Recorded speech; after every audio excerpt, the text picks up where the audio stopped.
Grand Rising, I'm Ran Usha and welcome to show number 23 on Conversations on Art, a show where friends get together to talk about their art, their creativity, so we can learn from each other and maybe even inspire each other.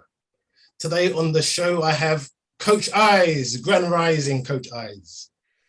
Big up, Ron. How you doing? I'm very well, thank you. And how are you today? I'm fantastic, my friend. Fantastic. Couldn't be better. I'm healthy, I'm strong, I'm fit, I'm vibrant. The family's good. I'm blessed to be here. I've been speaking a lot with Coach Eyez about investing and what gold and silver is and what currency is. Coach Eyez, could you first tell us about what currency is? Okay, so as far as gold and silver and investments and currency comes from the word current, which means to flow. So since 1971, we've been using fiat currency, which is the world uses that, and all it is literally created out of thin air by the Federal Reserve in America, who creates the currency system, and the Bank of England in the UK. Just like whoever runs it in France and Germany and all around the world, it's all currency. It's only worth something because you and I say it is. Literally, that's it. This is a promissory note, a promise to pay the bearer. If you look on our sterling, it says promise to pay the bearer. It's only a piece of paper. It's only worth something because you and I give it value. And that is what we use today, currency. It's literally typed into a computer and boop, and created. What were the challenges that you faced when you got a group of people together to work together to invest together? Say that again, please. What were the challenges that you faced when you started in this project of getting people to work together to invest together? Well, so I've got a little, to let you know what I do is understanding the currency. And let me go back more. I'll go back one step. When I mean currency, for example, when we want to issue currency, as a banker myself, I'm a manager of a bank. I also do a lot of coaching in investing in real money. And to give you a nutshell about myself, also I'm into like sports as far as a boxing coach.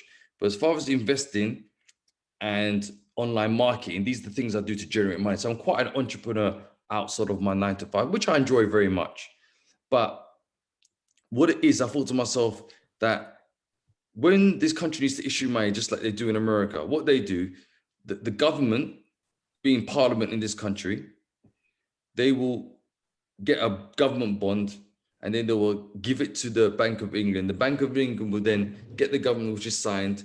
And then what they'll do, they'll create the fiat currency into existence. They'll give it, wire it to the government, to whatever banks they want. And then for the Bank of England. And then from there, when the government has now got issued that currency, they then distribute to wherever, and they have to pay interest on the money that they borrowed. That was created out of thin air. If you and I did that, that would be seen as a fraud. Okay. Now, what that is that since 1971 in America, 1931 in the UK, 1931 in the UK, we have not longer got any real money. It's just currency, fiat money. And in America, they did that in 1971. So the reason why I decided to set up my investing group, because I want people to understand what real money is. And real money, I can promise you, Ron, most people don't know. Real money is gold and silver. Always has been, always will be. So that means something that's got, what makes money money? Something that's got an inherent value attached to it. It's got value within itself. That's what makes it money, which goes back 5,000 years to ancient Sumer and Elam, which is ancient Iran and Iraq. And before that, ancient Egypt, which as we know is called Kemet in the world, which means land of the blacks. So even in those days, 5,000 years, they had gold. So from then, it's always been money, always will be money. Call it God's money or the earth's money. So I thought to myself, you know what? I've known about this stuff since 2008. I wanted to form a group of like-minded people to put together. And to be honest with you, Ron, I didn't have a lot of trouble, you know, because the people that I spoke to saw results I was getting in other areas. They trusted my word. So to me, to form the investment group was very easy, to be honest. Your brother, who's a good friend of ours, Jones, was very pushing me to make it bigger so I could make it bigger than what it is. But At the moment, it's between 15 and 18 like-minded people investing in real money. So I guide them. I've got the contacts with all the actual firms, the companies, and I've been doing that with them since 2000, as a group since 2018. But myself, I've been doing since between 2008, 2010, I started investing by myself. So it was only 8 years before I actually formed the group. You do lots of reading and lots of learning. Can you tell us about this continuous learning that you're always doing and the courses that you're going on? Oh yeah, okay. So continuous learning, that's something, wow, in a nutshell. So that's a great question, Aaron. What happened is I've always been an entrepreneur as far as back as 9 years old. I'll tell you a story what happened. When I was 9, my father, I got a beating from my father because what I was doing, I was selling pirate videos at school, £1 or £2 a night. Remember, there was a company called Blockbusters. Yeah, so my company was called Blackbusters. Yes, so I had an actual. I wrote out all the films that I had, and what I was doing. My first movie was a person I'm a massive fan and follower of, Bruce Lee, like yourself. I was a massive Bruce Lee fan. Did martial arts, and what I did is I went to school with Enter the Dragon, and I hired it out for £1. And what I realized is that the next day we brought in a lot of people I could rent that out to. So I was sold them the idea of renting it out, but you have to bring it back the next day. If you don't, you have to pay me £1 again, because I'm missing out on the next person hiring it. So I was doing that. And at 9 years old, I think I went from £1 and then I upped it to £2 a night. So by the end of the month, I had like almost £40. I think it was £20 first time I did. Next time it was £40 the second month. So my dad found £40 as a 9-year-old. I got a beating because he thought I stole the money. And all I was doing is trying to make enough money so that I could buy my football stickers. You know, the football magazines you used to have, you buy the stickers, and sweets and comics. That's all I wanted, sweets, comics, and football stickers to complete the booklet that you used to buy. And that's what I was doing with the money. So that was my first, no one coached me to it. I always realized that, entrepreneur is somebody that can make money out of nothing. And that was my idea. And I did that right up to about 2006. When I stopped, when the Chinese guys started doing 10 for 1 in the price, it was the time and effort into it wasn't worth it. But yeah, that was my first. I love movies as well, like yourself. So that was my first introduction to entrepreneurship. So it was really, I was in 2004, I came across a book called To a Rich Dad, Poor Dad, which I'll show you now. Here for everybody, please buy that. There's Rich Dad Poor Dad 1. The second one is called Rich Dad Poor Dad Cash Flow Quadrant, and it just blew my mind away, Brian. Reason why it blew my mind away is because I was someone thinking there's got to be a better way than a 9 to 5. And I was already in management, in sales. I was doing quite well for myself. I already bought property, my first property at 25, but I wanted more. So when I read that book talking about your rich dad and your poor dad and the different philosophies of what makes people rich and what keeps people poor, and the educational system, which is what I was thinking and arguing with my mother and my friends and other teachers about for many, many years, that most of the stuff they teach us in school is a lot of BS. That book blew my mind. I felt like I found the Holy Ghost in a way. It was that powerful. And from then, that's when 2004 May, that is when I really started reading. Between May 2004 and May 2005, I read 100 books. 60 of them were on reading, and the other 40 were audio books within 1 year. Or anything to do with riches and the mind philosophy of the rich, why people rich, why people poor, you name it. Most of those books then I read, and I've read them many times since, over and over again. And the philosophy and the psychological part of why people think the way they do, which is the most important thing to becoming rich, by the way, is the psychology behind the mindset that people have, that they have, that they're unconsciously not aware of. So that is what I did. And from then, I've been reading ever since. A lot of books on bettering yourself, on your health, on your wealth, specifically about entrepreneurship to be the best I can be. And I've had many successes. I'm still not where I want to be, but I'm doing much better than the average person. I do okay. I'm also someone that's quite conscious of my culture. and my African roots in history, which I've been doing since I was 13 years old. So that's nothing new. That's a lifelong journey. But as far as education and wealth, that really started for me in May 2004. A lot of times we're kind of trained that you go to school, you go to college, university, but how you're looking at is a continuous learning and continuous evolving. Correct. So what do you think about, you talked about the school system. So what are they teaching us that, what are we getting from school that we're not really understanding about how the real world works? Brilliant question. Love that question. I could talk about that all day, Ron. So let me explain to you what I mean by that. I'll take a deep breath for this one. When we're in 19, let me give an example. You know who Rockefeller is, yeah? One of the richest men that's ever lived. And he, in 1902, bought the he created the General Educational Board of America, and it cost him $128 million in 1902. So he then dictated what people learn. And I don't know who owns it today, but I was at least up to 1968 when I read it. So past 1968, I don't know who owns it, who controls it, but they didn't want to actually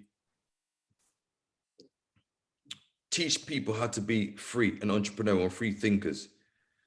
Sometimes people have that innate them inside of them, like myself. Some people have to be coached for it. Now, what I mean by that, they want people to be robots, they want people to be employees. So they taught you things to be an employee. So for example, when I say to everybody, and I'll ask you the question after I answer this, I'll ask it to many people, and you think about it before you ask this. Since you've left university, how much of what you learned through your whole schooling system do you use on a daily basis? Apart from maths and English, what do you use yourself, right? Apart from maths and English, what do you use in all the years you was at school that you use today? Basically nothing. There you go. So therefore, you understand that in school, you have to learn maths and English. I would also recommend it, and I argue people all the time, drama is so important because you learn interpersonal skills, interacting with people, teamwork, team playing. It builds your self-esteem and your self-concept of yourself. Drama is very important. Other than that, biology is very important.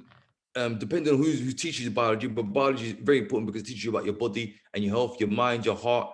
That I did quite well in school in that subject. History is also very important. Not it's history of yourself and your culture, but other people's history, because you can see why things are the way they are. But again, you have to be careful who's teaching the history. So these subjects are 5 subjects very important. Now, outside of that, and business studies. Now, what they should be teaching people in business studies is presentation skills, selling skills, because everybody's in sales to some degree or another. It's just that people think they're not in sales, but you are in sales. It's the first ever job you ever have, and it's the last job you ever have, because everybody is about selling, it's about psychology, it's about persuading people, it's about interacting with people. So when you're bartering people, when before gold and silver, you got 2 sheep, I got 2 cows, you want to exchange that for me, you are now selling from one another. When you meet a girl or you want to go on a date with her, you have to sell your services or yourself to her to get to know her, right? If you see something in the window and you want to buy it, first things first, you sell the idea to yourself before you purchase it. So we all are in sales to some degree or another. Now, what I try to get people to understand is that when you understand that you don't get what you deserve, Ron, you get what you negotiate. I'll repeat that. You don't get what you deserve, you get what you negotiate. So I say to a lot of people, when you go to a job interview, is it really the best person that gets the job with the brightest brains and the smartest person? Or is it the person that sells themselves the best at the interview that gets the job? Let's say you all passed the tests and you all had the tests, all got the same grade. Who's they going to give the job to?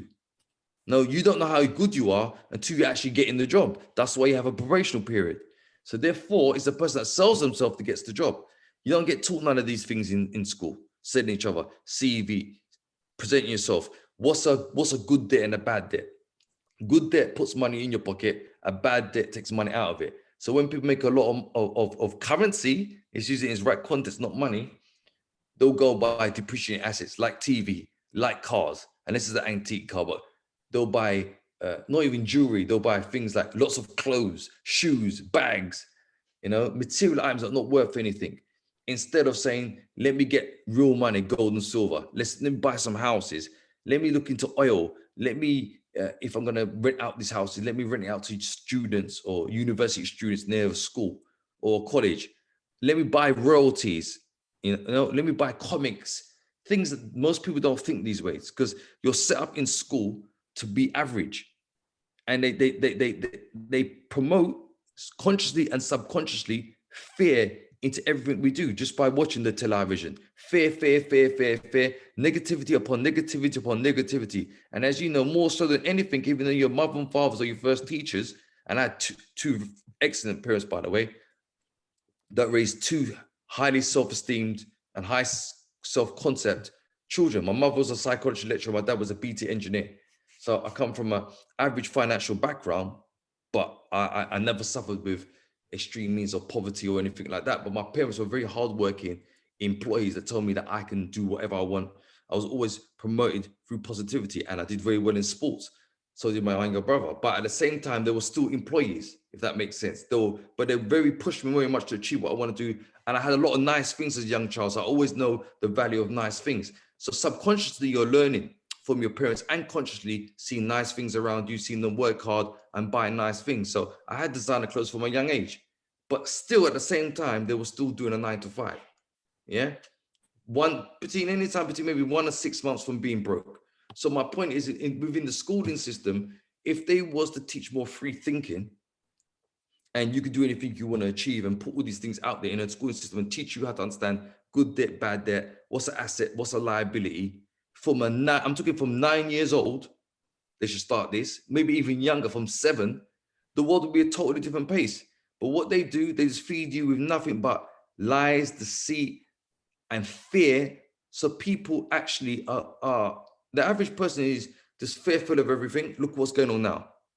Don't even get me started on that subject. It's not ideal what we want to talk about, but look at the world we're in now and the fear that's going around with everybody right now. You see how people are scared. Everyone wants to hold on to their job. So we're not got a world or planet of free thinkers. And the schooling system is one of the most backwardest, idiotic, stupid things ever created. Because outside of the subjects that they said, maths and English, obviously IT as well, business studies, biology and physical education and drama, doing chemistry, and when I mean maths, I mean numeracy as well. I'm talking about add, subtract, divide, percentages, add, subtract, divide, percentage, and times tables. That's all you need to get by in this life. Fractions, simultaneous equations, algebra, unless you want to be a mathematician or physician, it's a waste of time. So physics and chemistry and geography, other than the basic geography, these subjects should be optional and not compulsory. It should be compulsory to do history. It should be compulsory to do biology, maths and English, IT, drama, selling skills and presentations, understanding business and understanding how to make real money should be something that children are learned from. I would even go back, it's to 7 years old, starting, maybe even younger, but they don't. So therefore, what happens is no coincidence that 90% of the wealth on the planet is controlled by the 10%. And that's across the whole planet. And to take it further than that, Ron, if you want to take this even deeper, there's a guy called Jim Rohn. So I've studied all these personal development guys. Jim Rohn, who died, I think, in the early 2000s, can't remember exactly when. They got Bob Proctor, Brian Tracy. I'll recommend some of their books in a minute. Napoleon Hill, who's written a book on the wealth, took him 20 years to write in the 1920s. All these people, and Jim Rohn said a very wise thing, and listen to this very carefully, Ron. He said, currently right now, even now, if you was to give everyone on the planet right now in the current mindset, 10 billion pounds. So to everybody, the 7 billion people on the planet, right? Or 7.5 billion, whichever figure you're going by, give them 10 million pounds each. He didn't use that figure, but I'm just giving an example. Come back in 10 years' time, the money will be back in the hands of the people who had it originally. So it'll go back to 90-10. Do you understand what I'm saying to you? And that is so true. And the reason is, look at all these people making $20, $30 million on the lottery. And within 5-10 years, they're broke because people do understand real money, which is gold and silver. But even currency, they don't know how to use currency and make it into 1 million to 10 million. They don't understand the psychology of it, because poverty is more of a state of mind than anything else. And there's things you can do to get out of that. Reading, you need to hang around people that know more than you, understand what real money is, understand how to make more currency. It's a way of thinking, understand that there's such a thing as abundance. You have to change your paradigm so your general everyday habits change on a daily basis to what you're reading, who you're hanging around with, what time you're going to bed, what understanding how you A plus B is C, and on in that way, in that kind of dynamics. Once you change the way you think and you see what real money is, how many bank accounts have you have? You can't just have one bank account. You have to have different bank accounts and different money going to different bank accounts. I mean, I could do a whole code discussion on this, but that is what you really need to do. And 90% of the people, obviously, and I'm in the best place to tell you because I'm a bank manager for 15 years. So I see it every day. They haven't got a clue. People come into my bank still trying to open a bank account to put savings in. When if you keep your money in the bank or your currency in the bank, to be more specific, it just sits there, it depreciates through inflation, which I'll touch on in a minute. So therefore, you've got that money in there and it's just there, sitting there, and you're losing every single month because they're pumping more and more money into the world. So what that means is that's inflation. So the more currency that's in the actual country, the less the value of your currency is actually worth.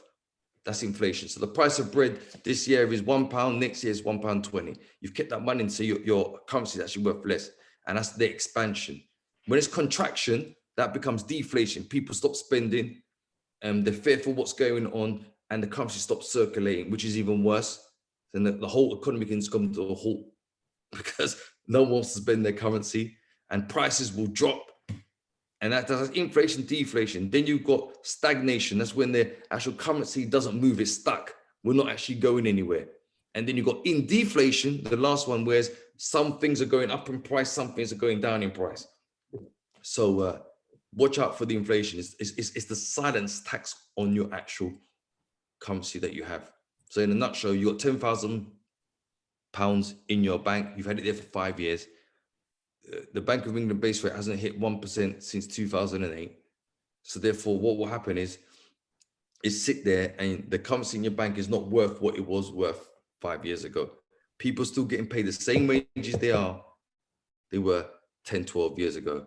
The average salary in the UK is 31,000. And only because of rich, why it is actually that much. The average doesn't really get 31,000, it's probably more like 25. But because of that, when you work out the mean, mode, and median, then you understand that it's 31,000 is the national average because of the rich. That's why it's that high.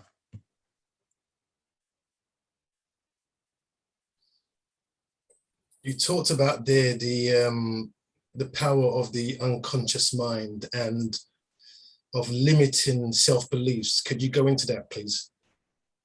Yeah, sure. Okay, so this is the book. I recommend everybody get this book. I don't make nothing by actually promoting these books, even though I'm an affiliate marketer myself online. My channel is Coach Eyez. For those who want to follow me, Coach Eyez. I talk a lot about affiliate marketing. I talk about a lot of building wealth online.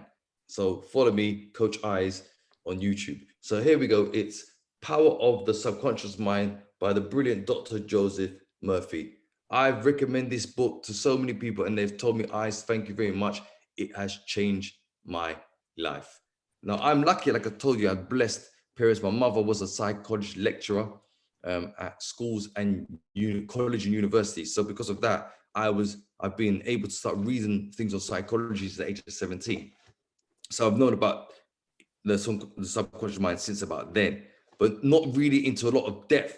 Took it seriously to 2004 when I read Rich Dad, Poor Dad. That's when I started to really focus on the mind and the mindset. So what he talks about in here is these are all governed with the laws of the universe, which I know that we've talked about this offline, Ron, and we've talked about the universal laws. So the subconscious mind is infinity intelligence and has the infinity ability, whereas the conscious mind can only focus on one or two things at any one time.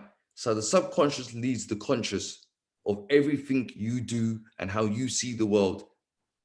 Where you eat, how you dress, how you talk, how you speak, your self-image, how you see yourself, and your self-concept of yourself, and it's all linked to yourself. All of that comes from your subconscious, which is a lot of it based on your environment that you've been raised in.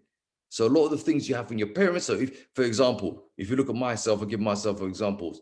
I got quite high self-esteem, a high self-worth for myself, and I'm proud of myself. I love myself. I like myself. I want to be the best I can be. We all have fears. I'm not Superman, and we all have doubts. I'm human, but generally speaking, how I view myself, I see myself is quite high. But then I look at my father, I look at my mother, consciously, subconsciously, it's not a coincidence, because the apple generally doesn't fall far from the tree.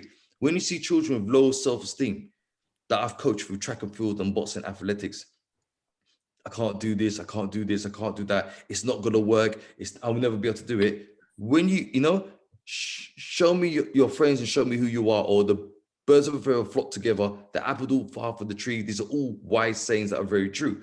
You see the parents, you see where it comes from. If you see children that are 7, 8, 9 years old that are always swearing, when you see the parents, what do you see, Ron? The parents are always swearing, and they've been doing it around the kids since they're 4 or 5 years old. So to them, it's normal behavior.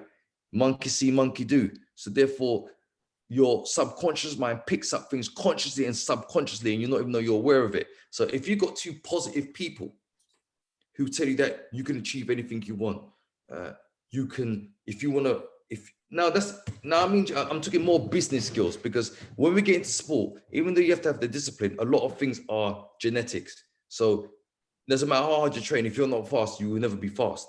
You could be faster, but you're never going to be an Olympic runner, because to get to these levels, you have to have a lot of talent naturally that you're born with, and then you work on that through self-discipline.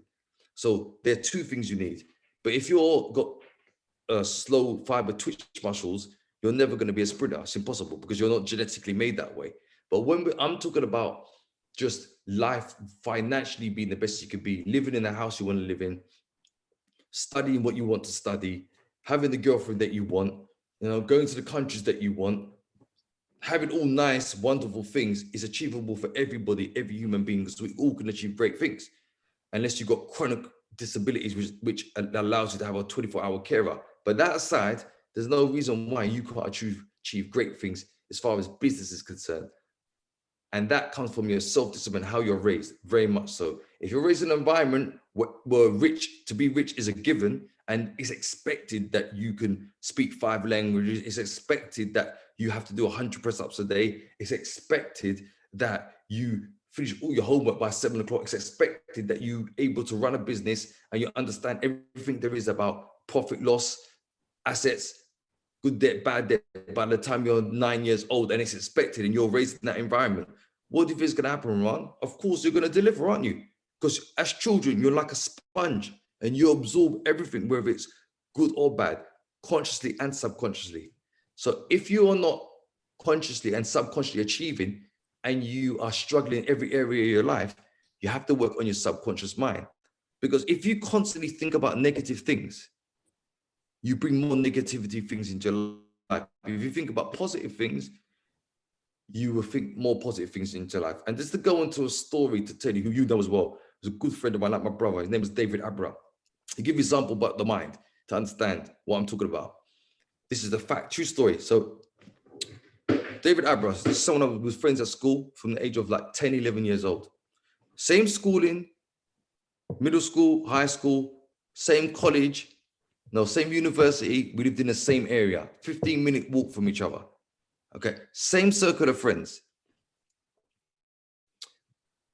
But I don't know if it stemmed from his mother was quite fearful, but she started doing very well for herself as she got older. But the dad was very negative. David was always a very negative person and always walked around like he was a victim of everything. So through college, we left school, and then his mum sent him back to Ghana. He came back over, always very negative, always moaning about things.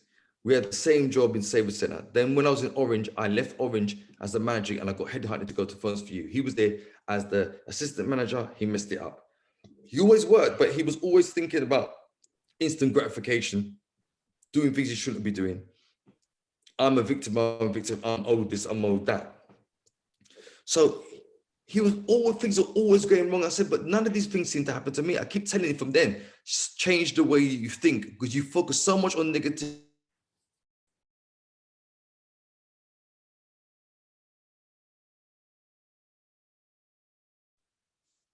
There you go, you're back.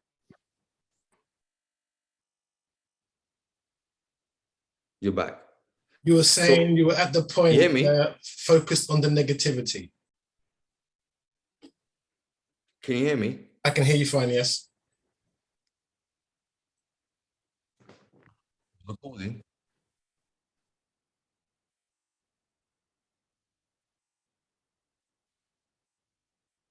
Well, I can't hear you.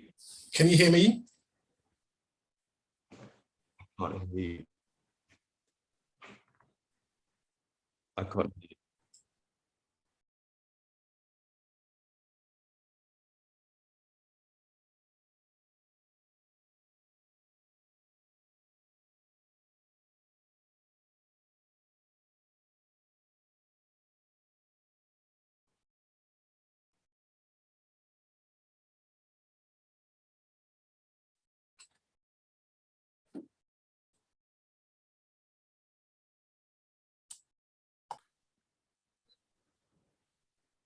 Coach Eyez, you're back. I'm back here. Yes. Okay, there we go. So yeah, where was I? So he's now in a situation where he was the assistant manager at Orange. He messed that up. Didn't do. Someone came to get some vouchers. I think they stole the vouchers. He wasn't for the process, so he got sacked. And that was the best job he ever had.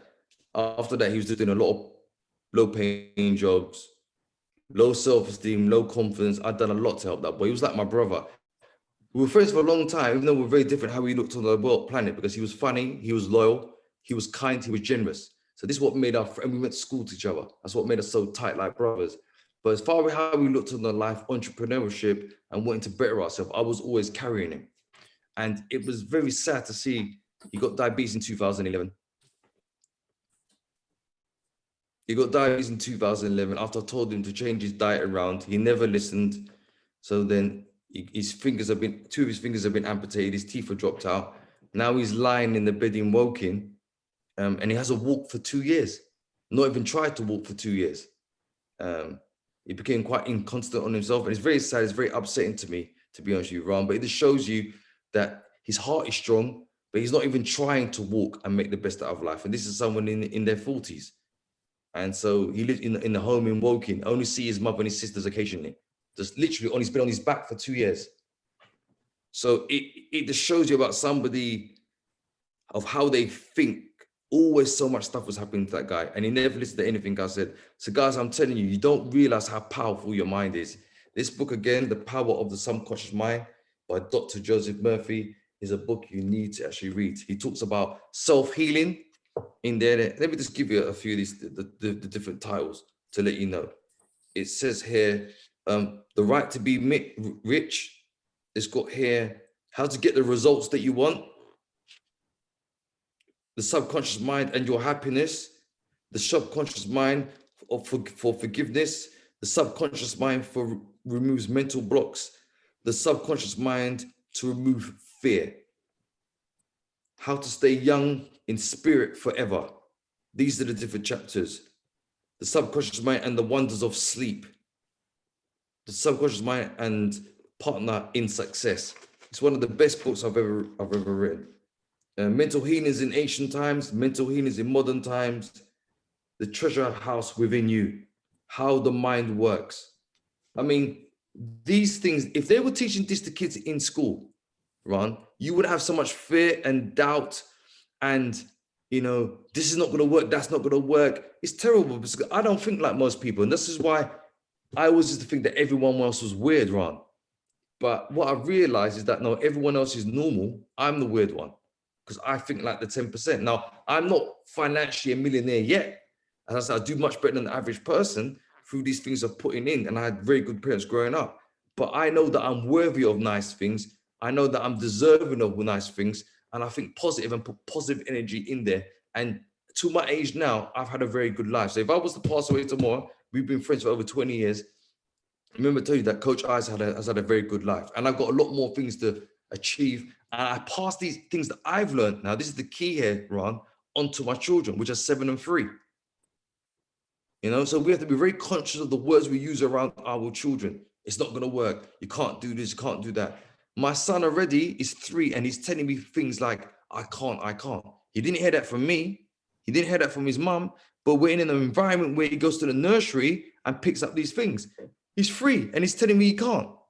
So I already have to say to him, Jackson, there's no such thing as can't, son. It's either you do it or you don't. You can do anything you put your mind to. You can achieve greatness. From 3, you've got to start putting in these indoctrination of conditioning of positivity, because we're all conditioned. We're all conditioned, B. We're all conditioned, Ryan, whether it's positive or negative. So I want him to believe that anything is possible. You know, be strong, be tough. Who's the best? I'm the best daddy. That's what he does to me. He goes, who's the best? I'm the best daddy. These are the things that I do with them consciously.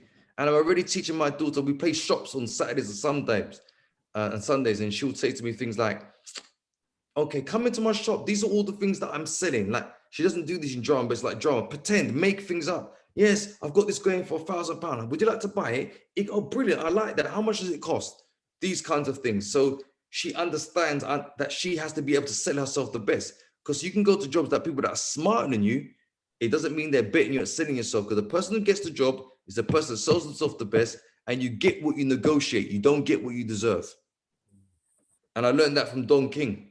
And it's true. How many people have you gone to work, and I've worked with, Ron? I'm working with them, and as I'm working with them, I'm thinking, I'm better at my job than this. This guy's getting twice the salary I am. How is that possible? Or I've worked with people that are better than me because they work harder, and I'm thinking, how comes you're only on £8 an hour, for example, when you should be on 20? Because they don't know how to negotiate, B. So people take advantage of them. Whereas there's some people that are smart enough to negotiate, they're getting double the money, and they're not even any good at what they do, but they know how to negotiate. So that is the key. Very important. And I think a lot of times we grow up thinking that a mistake is wrong, but we can view it as a mistake is a way of learning. So something's happened and you've learned from it, and not to fear going into the unknown. So many people, I think, fear trying something new, fear meeting someone new, fear just speaking. So we don't actually learn. And often what we call mistakes at the time can be the greatest learning tools. That's right. 100%. So true. So true. You talked about as well the strength and power of surrounding yourselves with like-minded people who are learning as well. Can you tell us about that, please? I can tell you about that, and I'm going to use you as a great example. You and I call ourselves free thinkers, not being arrogant, but I don't think we're definitely not 90%. We've always connected, and we always think outside the box. From speaking at like David Icke, the television, propaganda, the good and bad things of marketing, wealth, health, spirituality, African history, our history, European history, world history. I learn a lot from being around you and things you've taught me. Hence why when we sit together, we could think it's 10 minutes. Sometimes we've been sitting down and we've been speaking for 3.5 hours, 4 hours. Often when I see you, Ron, I leave shit, I'm running late. Do you understand? Because I've been talking to you and yourself, we got to rush, we got to go. But when we sit, you being a great person to have conversations with, we could be there for hours. And the energy that I feel after leaving you, it's either thought-provoking, I got to do that, you know, Ron's correct, or yeah, I like that, or I'm not sure about that. And the challenging conversations we have, the honest conversations we have, which is very important. There's the integrity and there's honesty and it's sincere. There's no what I call ego and pride when we're having a conversation. We're speaking from the heart. So I believe that when you connect with people, because we've got a lot of energy and electricity running through our bodies, we connect on vibrations. So the vibrations of us have come together. And that's why sometimes when you meet people that are on the same vibration and the universe brings you together, you don't have to try to make a conversation. You flow. That's why when you meet other people that you may work with or you meet in the street, as good looking as she may be, if it's a girl, or as nice as the guy may try to be, you just don't gel. There's nothing to talk about. You find them boring. You can't wait to go. And they can be really nice, but your energy and your vibrations are not on the wavelength. They're like this. So you're constantly going like that. Whereas when you meet somebody like that and you gel, oh, you're a reader, I'm a reader. You're into history, I'm into history. You're a free thinker, I'm a thinker. You challenge things, I challenge things. I don't agree with that. I don't agree with that. Doesn't make no sense. And so somebody like you and I, who I've been like this since I was a youngster, and so have you. So, I want to learn this. Let me read up about this. Let me read about that. I'm constantly trying to grow as a human being. The more I read, the more I realize how much I don't know. So it's just putting it all together. And I just never, ever, ever wanted to be average, to be honest with you. I've always wanted to be excellent. So for me, it's surrounding myself with people that know more than me in any subject of what I'm doing. I'll give you a prime example. Let's keep it something simple. I've known that celery's always been good for you, doing nutrition courses. And from a young, my mother is very much into health. So I knew nutrition was good. Celery was good for you, but I didn't know the magnitude of how important celery was and everything in it, even though we're in the information age, until you told me. So when you told me about this 3 years ago now, and the benefits of it and what you're doing, what's name, I've been drinking celery juice ever since because of you. If I never had that conversation with you, I don't think I'll be doing that. Even though I know it's good for you, there's a lot of things we know is good for us, Ron, we don't take it. But you're a good friend of mine. I've seen you systematically what it's done for you, and you've broken it down for me. And when you see someone you trust, and I think a lot of it comes from who's telling you, because I've got a lot of respect for you and I value your opinion and your intellect. When you tell me things, I listen. Does that make sense? Because you're not somebody, I see you as someone here, not someone here. So because I've got a lot of respect to you, it doesn't mean you know everything, but when you're talking about nutrition and food, and obviously your girlfriend who knows a lot about nutrition because of her current situation, and therefore it's a thing where it has led you to learn more yourself.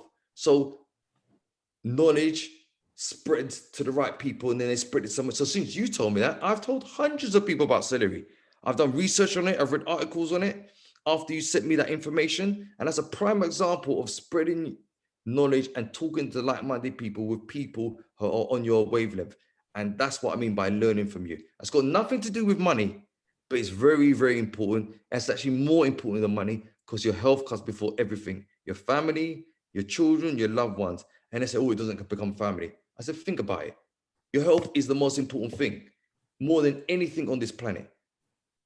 Oh, it's not more important than my children. I said, okay, then, when people tell me that. So what happens if you drop down dead now, or you lose your legs, or your back goes down? How are you going to feed your family if your children are young and they're not free and dependent upon themselves? Oh, I never looked at it like, it proves my point.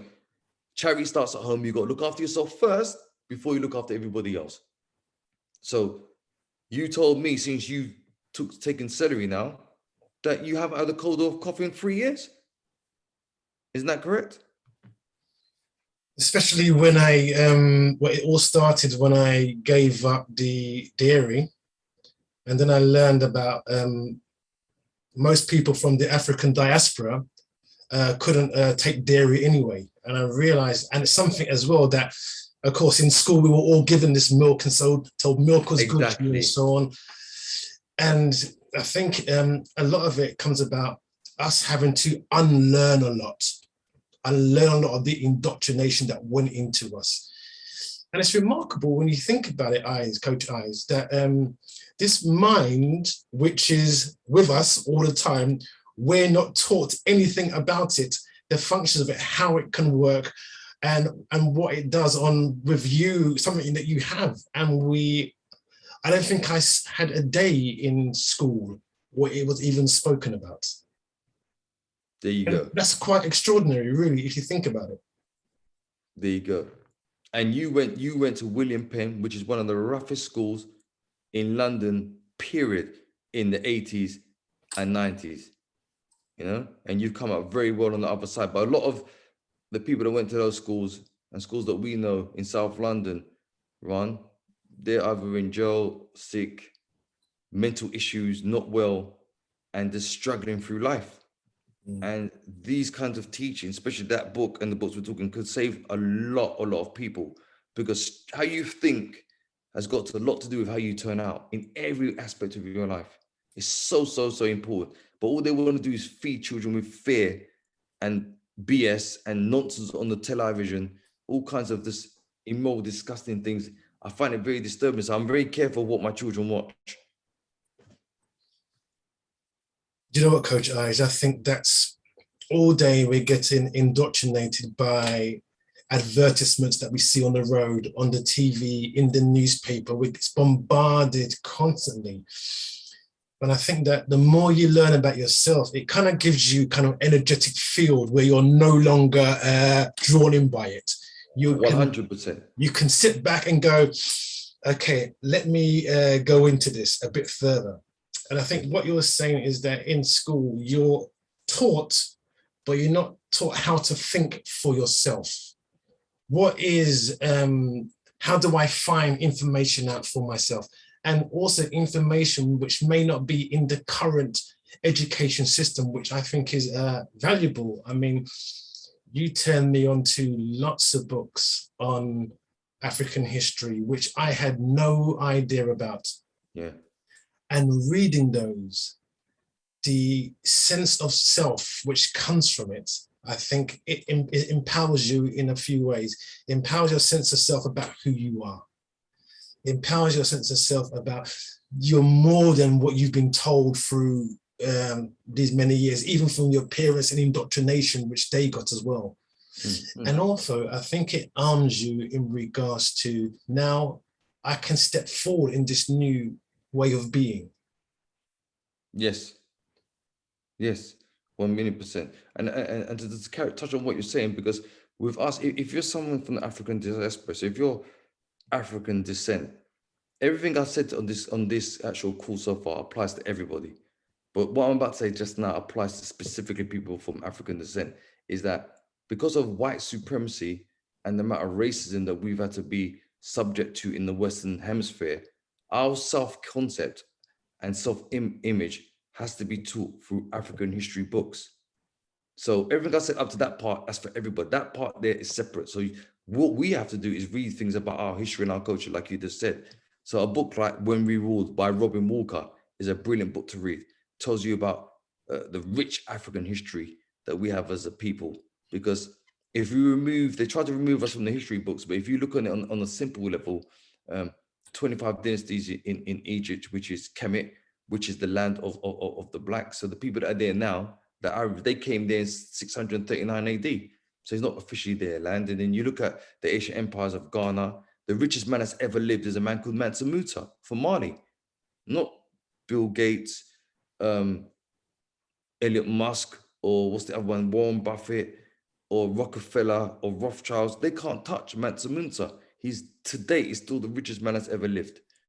You know, from all the things that we've actually created from, all modern music comes from us.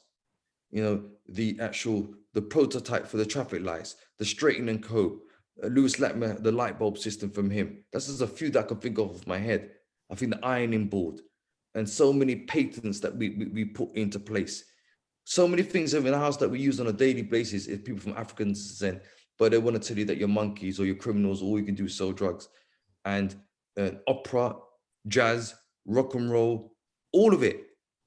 And even all these things that we were creating back then in the late 1900s, or sorry, the late 19th century and early 20th century, from America, they couldn't even go to school. I mean, they could go to school, you had to go to a separate school, but you wasn't allowed, before you went to school, you wasn't even allowed to read and write because it was against the law.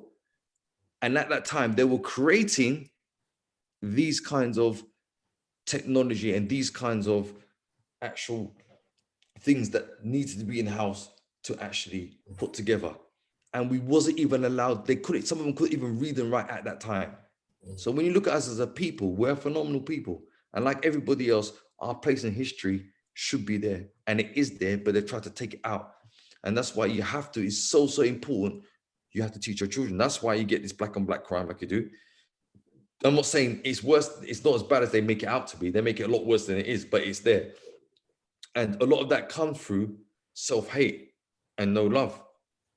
So if you want to increase self-love within your children, your parents have to pass it on and have to learn themselves. It's not just the children, because the parents don't know much themselves, right? They don't teach anything because they don't know anything about the history or culture.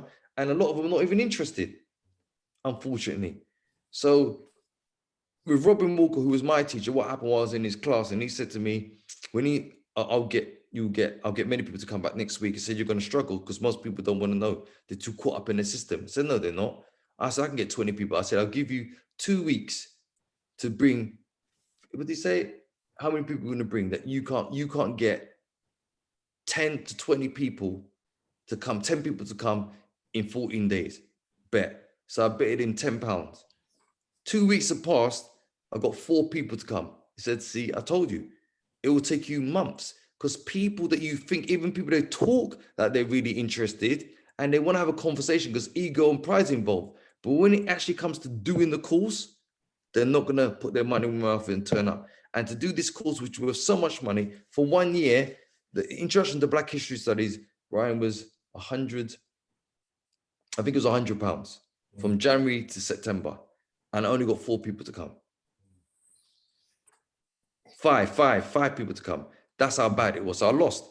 So it is very challenging. I told everybody, Ron, and that's what happened. So a lot of us are so far gone lost, they're not even interested. So putting all that together, it's not just your history of self, wherever you're from in the world, you should know. You should also know, wherever you are in the history of self, you should know about what is real money and how that works. You should understand the subconscious mind and the power of the conscious and subconscious mind together. You should know about biology of your body. You should know about drama skills. You should know about giving back to your community and helping people, all people around the world, everybody. But you should know about being generous, of being kind and respectful to each other, not thinking about I win, you lose. We should be thinking about win-win. But unfortunately, the people that be in power, they're only concerned about self. And they're willing to do whatever it takes to go to lands where people just want peace, to rob and steal, murder and kill. And if you haven't got the weapons to defend yourself, which we're all entitled to do, you're going to lose. And that rule doesn't matter if it's 2021, if it was 10,000 BC, 5,000 BC, or 10,000 AD, the year is irrelevant. Those things have always been constant. There's always someone on top, and the people with the most power, the most guns, the biggest army are the people that set history in their mindset of how they want things to be. So these are the things that we could do as human beings to change the world. But first you have to change this where you are. Get that financial money, so therefore you can spread more good with it. Because another thing is, to touch on that, Ron, is that people think and say that money's evil. But how can money be evil if it's not real? I mean, when I mean money, I mean currency now. Money is tangible, silver. It's a silver coin, by the way. But I'm talking about currency. So therefore, it's only paper. So all you need to do is use this for good. But what currency does, it just manifests more of what you already are. So someone like you, let's look at you, for example. Very kind, very considerate, wants to help people. So if you're a millionaire, a multi-millionaire, I already know that you're gonna build schools in Africa. Like myself, you're gonna give back to people that haven't got around the world. You wanna put your own educational school to system. You and I could work with each other to help better people, because that's who you are. But if you were somebody that was cruel, wicked and evil, all money would do, or currency would do, is just perpetuate more of what you already are. So it's not evil, it's the person behind it that makes it what it is. Coach Eyez, over the last 2 years, I've been looking at a lot of the great African historians, Dr. Ben, John Henrik Clarkson, Kaba Kamene. And one of the most amazing things, just to look at them, is how they speak with each other. So you might say, I saw Kaba Kamene in a talk with other historians and African diaspora teachers and lecturers, how they talk to each other. Yes, brother. how they learned from each other, how when one speaks, the other says, oh, I didn't know that. And these are highly esteemed teachers. Oh, yeah, I didn't know that. Explain that again. How they speak to each other, but how they're all about all growing at the same time. And I think that's such a powerful thing when friends and people can get together, and it's not about the small I, me, but it's about, I can learn from my friend here. Yes, my brother's here. Yes, my sister's here. And you feel the energy rise, you know, in a group like that. I think it's so extraordinarily powerful. And it seems that you're creating groups like that. Yeah, I think that the vibration and the attraction and the respect is there. But those groups that I've created on wealth, and the other one I've got on the Knowledge is Kings group, it's something that I don't know if you could see it as being blessed. We're all brilliant at things, Ron, you know, and but for me to form those groups is very easy. My circle of friends is quite big. I, this is what your brother Jones says, is I'm quite influential. And I learn a lot from him, as we learn a lot from each other as well. And it's understanding your power. For me to bring people together has always been something I've been able to do quite easy from a young age.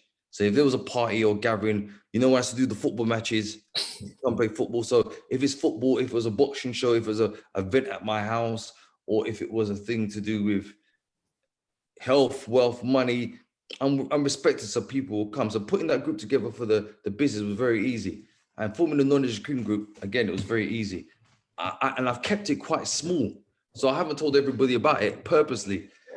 Reason B, I've kept it to 20, 25 in the Knowledge Cream group. If it gets to 50, 100, it just gets bombarded with too much information. You lose all the information and it uses its value. So therefore, I've kept it to those numbers purposely. Coach Eyez, I think we'll leave it there for today. I want to say thank you very much. We briefly skimmed over a lot of things. I know we can go a lot more deeply into these things. It'll be great if at another point we can come back and have a further conversation. That would be great. My pleasure, my friend. I'll definitely do it. Let me just recommend the 3 books to everybody. Thank you. I'll go for it again. So I'll put it up. So this one here, as I said, Rich Dad, Poor Dad. Please read this. So when this goes live, it's important so people can, there's anybody from any walks of life, the 7 billion people on the planet. This is for all of you. I like to help people from all walks of life, and I like to see people be the best they can be. So this is Rich Dad, Poor Dad. Second one is called Cash Flow Quadrant. This book has made more millionaires than any other book in history. It's written by a guy called Napoleon Hill. It took him 20 years to write, and he studied the richest people of the 1920s. So this book is probably the best, you know, because all these other guys learned from him. Napoleon Hill, brilliant book, Think and Grow Rich. Talked about this book already, The Power of Subconscious Mind. Now this guy, Joseph Murphy, talks about the power of subconscious mind, but Napoleon Hill, I talked about that 80 years earlier. So you can see how far ahead of his times he was, because he talks about subconscious in the 1920s. This book came out within the last, what's this? I think 1991. Oh, he died in 1981. So this guy was born in County Cook, in Ireland in 1998. So that shows you how far this one goes back as well. So they were alive at the same time. Funny that. This book, I told you about the gold and silver. A lot of what I talked about, I learned from this great man here called Mike Maloney. Is the history of the guide to gold and silver. If you really want to know about world economics, this guy is the Don of Don, Kings of Kings. Brilliant book. The 50 Easy Business Hacks, my book. This is all about online marketing and online sales for those who want to get involved in online sales or online marketing. This will be available probably the next 60 days. This last book, one of my favorites as well, it's called The 10X Rule by a guy called Grant Cardone. This book is all about putting 10 times the effort in anything you do to be the best you can be. Massive action, massive work, and just go for it. It's all about action, 10 times the effort. Brilliant, brilliant books. All of these books, guys, I promise you, if you read these books, not once, twice, but make those books part of your life and your everyday learning, you'll go, I haven't really talked about anything to do with history. We talked about history, but for those who are interested in African history, When We Ruled by Robin Walker, it's a brilliant book. That's a thick, thick, thick book. You can get that on Amazon as well. Brilliant read. For any and anybody as well, if you want to know about real history and how the world really works. all those books there will teach you more about life and where you can achieve than anything you've learned in school since you was 5 to 16 years old. Just by reading those books and applying those actions. If you read those books, which are 1, 2, 3, 4, 5, 6, there's no way you, from the age of 9 years old, and you was taught these things, you'll be a millionaire by the time you're 25. But a shadow of a doubt, if you really applied it. Probably before, but we weren't taught that way. So that's why it's my mission with what I know, Ron, to push it so that I can share it as much people as possible.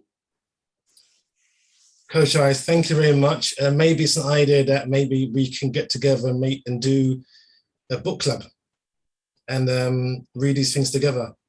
Why not? Let's have a chat about that one day, yes. Yeah. Get into that. Maybe an avenue that we can go into. Yeah, definitely. So thank you very much. This has been Ron Usher's Conversation on Art, number 23 with Coach Eyez. And I'll see you soon. Take care. Bye, everybody.